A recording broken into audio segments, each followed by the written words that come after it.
Hello, and welcome to our Dokkan battle video. So as I was literally about to record a full-length level 10 video for the Limit Breaker Super Saiyan 4 Goku, I guess technically as well Vegeta, but that's more Goku. They decided to drop all of HATCHIYAK's information, which is not something I expected to happen right now, but it happened. We do also have all of his animations as well, which will also be up on the channel very shortly. It's just or probably even before this video comes out, but yeah, we have kind of a weird way that we're getting this information, because it's by thankfully to Gale here that was able to translate this stuff, but it's all split up between this, so we're gonna go piece by piece. Let's start with the super attack effect. So he raises defense for 1 turn, causes colossal damage, and raises allies attack for 1 turn on his 12 key. Very interesting 12 key, because if this procs twice in slot 1, which he can technically be, because I have read this already, he can technically be in slot 1, so this is okay, right? Raises attack and defense for 1 turn, causes mega colossal damage, and raises allies attack for 1 turn, or raises allies attack by 30% for 1 turn. So if he double supers, he basically gives the entire rotation 50% attack if he happens to be in slot 1, which it can happen. I don't think it probably will, but it definitely can, because here's his passive. Key +3, attack and defense plus 80% at the start of turn. Very low attack and defense at the start of turn. Attack and defense plus 100% when receiving attack. So there's the line share of his attack and defense. So he really wants to get hit first, but it's really not the worst thing in the world, because he gets 20% damage reduction here, and then an additional 20% damage reduction when there is a pure or hybrid Saiyans category enemy. And then he also gives extreme class allies key 3. I think that is a very important thing, because his key links were destined to be pretty bad.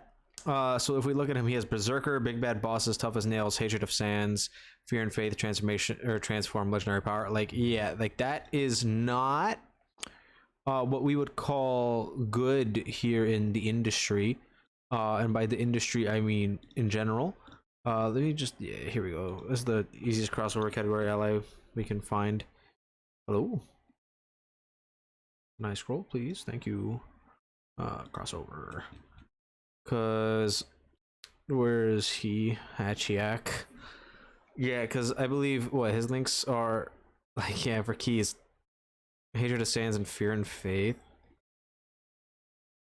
Because Transform is a key link, but that's not really a key link, so I don't really understand. I hate the fact that they want to give that to literally every character who has a great ape transformation, but they did. Because I'm trying to think of who would link up well with this guy, and there really isn't a lot of characters. But let's look at, I guess, the link tool over on the Dokkan info site. HATCHIYAK.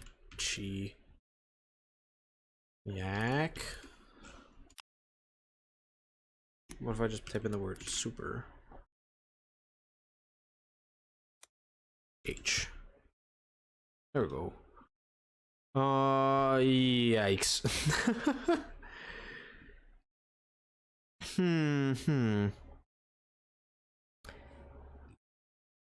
Okay, so he gets how many links does he share with this HATCHIYAK? This guy isn't good, but let's just look at what he shares with him. Berserker, Big Bad Bosses, Tough as Nails, Hatred of Sands, and then Fear and Faith.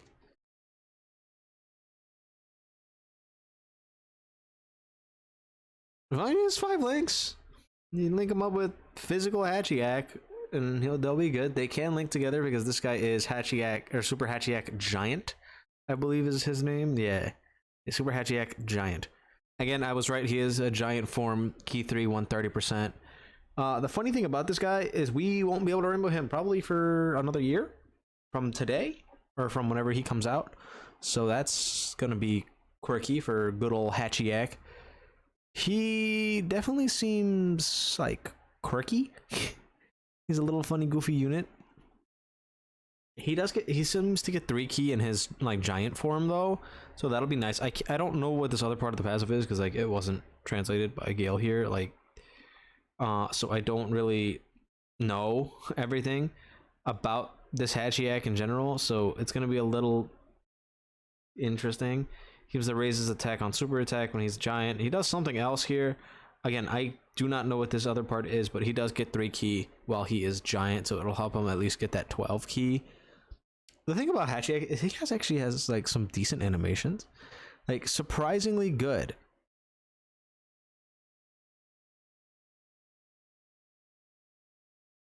Wait, what?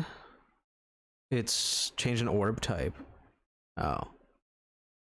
Okay, I mean, like, that's fine. I wish his super attack effects were a little better, as well as I wish he, like, if these two things were swapped, I feel like that'd be a lot nicer. Give him more defense at the start of turn, that way his damage reduction is a little bit more meaningful. But at the very least, this guy's going to be a Broly killer. I don't know what team you're going to run him on, but he's going to beat Broly. We were correct in guessing his teams. It's literally just this guy's teams plus Giant. So not entirely sure where you're going to be running Tech Giant Hatchiyak, but I guess you could, like, hypothetically speaking, run him in there, and he would do really well against Broly because he has type advantage, he has damage reduction against Pure Saiyans. He'll be fine. Like, it's just, what are they thinking? Because, like, are you really going to run the physical Hatchiyak against Broly? Probably not, because let's look at this physical Hatchiyak, right? Raise attack for 1 turn. No. Tag units plus 60%, and that's it. No. Tag units plus 30% for each turn when there is a pure or hybrid Saiyans category enemy up to 90%. Terrible. Recovers 30 or 40% HP if this guy delivers the final blow. Like, he's really weird. Really, really weird. Incredibly strange. Not something that I would personally use. Now that I'm seeing that we have Hatchiyak, like, in the battlefield, it makes me concerned for what we're possibly going to be getting, like, in the celebration. Like, is this guy gonna EZA? If he does, that would be nice for Super Hatchiyak Giant at the very least, right? Like, that'd be cool. Which would mean that also, I think this is the easiest way to find it. Hero and Villain Extermination. It drops Hatchiyak. Oh, actually, hold up. There's an easier way to do this.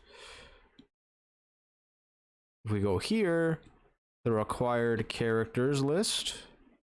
There we go. Which means that this Whis should also probably EZA. Which would tie into, I guess, the... Wait. If we see that this Whis and the Super Hatchiyak, the physical one, if they are EZAing, this would very cleanly lead in to the, like, that vote for the EZA, like, God Goku or Beerus.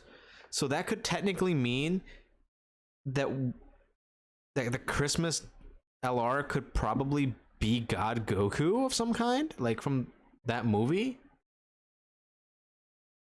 Are we getting Battle of Gods in this? We might just straight up get Battle of Gods in this.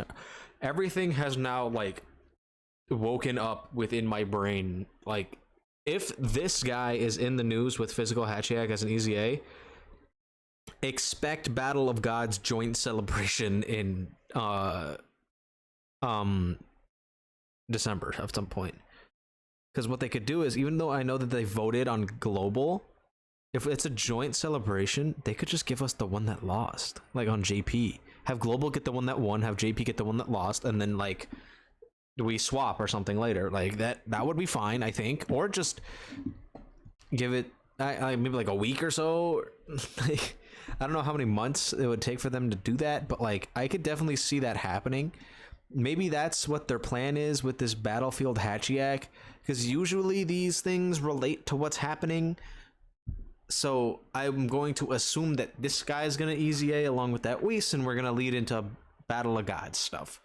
That's what I'm hoping for, but otherwise this Hatchiyak Giant LR is really quirky and weird, and I probably won't be buying him for a very long time. So anyway, let me know how you guys feel about Giant HATCHIYAK and the potential that this is going to lead into God Goku Carnival LR in the comments down below. Don't forget to like and subscribe, and I'll see you guys all in the next video.